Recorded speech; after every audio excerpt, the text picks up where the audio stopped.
Seja bem-vindo ao módulo 3. Você trabalha para viver ou vive para trabalhar? Existe um vício que é muito celebrado na nossa cultura, que é o vício pelo trabalho.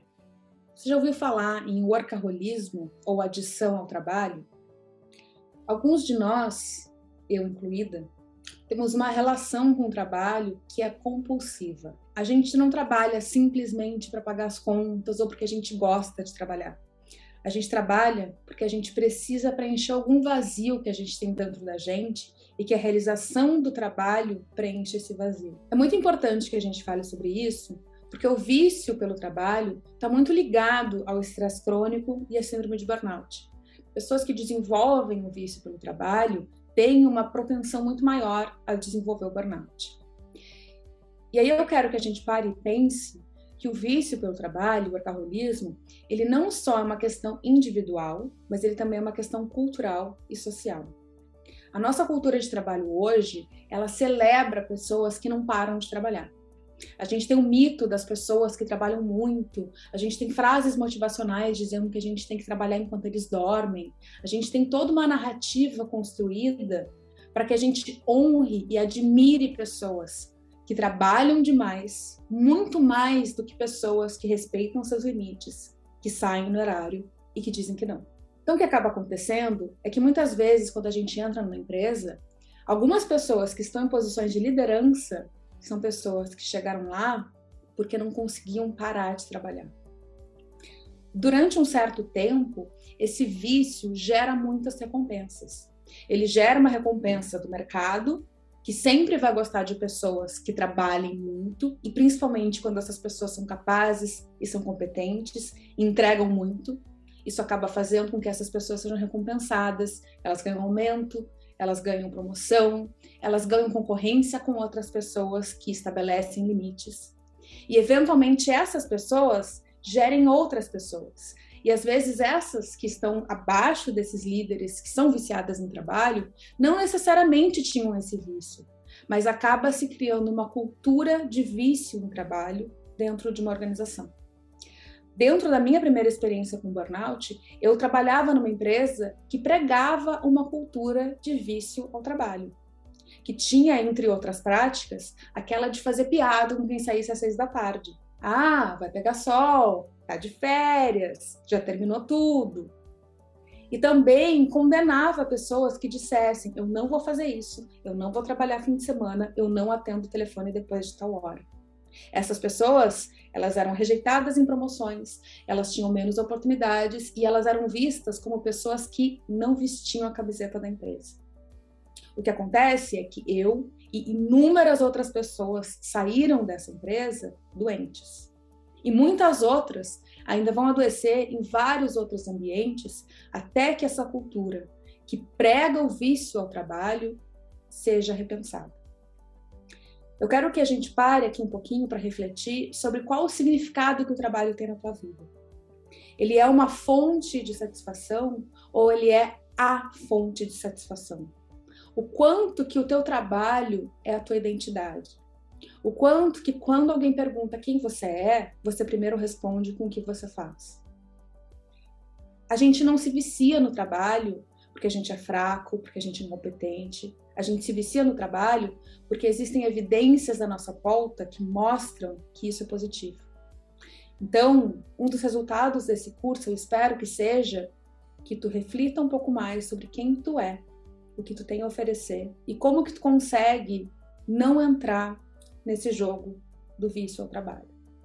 E se, como eu, tu já for uma pessoa que tem esse vício na sua vida, que te permita quebrar esse vício, que te permita a cada dia repensar quanto tempo eu estou destinando para as outras áreas da minha vida. Será que não é importante que hoje eu me dê uma folga?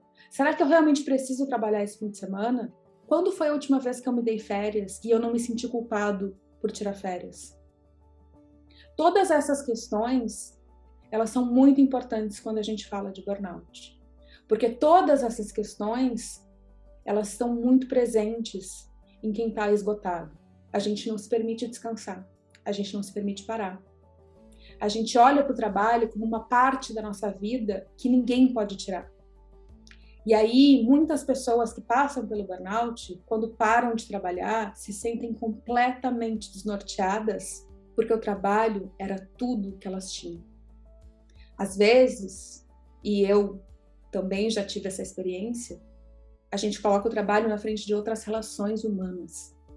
A gente acaba se distanciando de pessoas, a gente acaba rompendo relacionamentos porque o trabalho é mais importante. Eu preciso focar na minha carreira, eu preciso entregar isso. Quando que a gente vai parar e vai pensar, será que essa troca vale a pena? Uma das causas mais fundamentais da síndrome de burnout é coletiva. É a forma como a gente enxerga o trabalho como sociedade. É uma sociedade em que nós acabamos nos tornando os nossos próprios chefes, mesmo estando em organizações ou sendo profissionais autônomos, e sendo nossos próprios chefes, a gente acaba criando essa cultura de que a gente tem sempre que fazer mais. Sempre tem que aumentar a meta, crescer, produzir mais. Só que nós somos humanos. E aí, quando a gente entra nessa lógica do produzir mais, a gente acaba perdendo o que a gente tem de mais precioso, que é a nossa humanidade, que é a nossa sensibilidade, a nossa criatividade e a nossa capacidade de colaborar com outras pessoas. Eu vou te fazer algumas perguntas para te ajudar a determinar se a tua relação com o trabalho é uma relação de gosto de trabalhar ou uma relação de estou viciado em trabalho. Por acaso, tu frequentemente trabalha mais horas do que tu planejou durante uma semana? Tu te sente com mau humor ou culpado quando tu não tá trabalhando?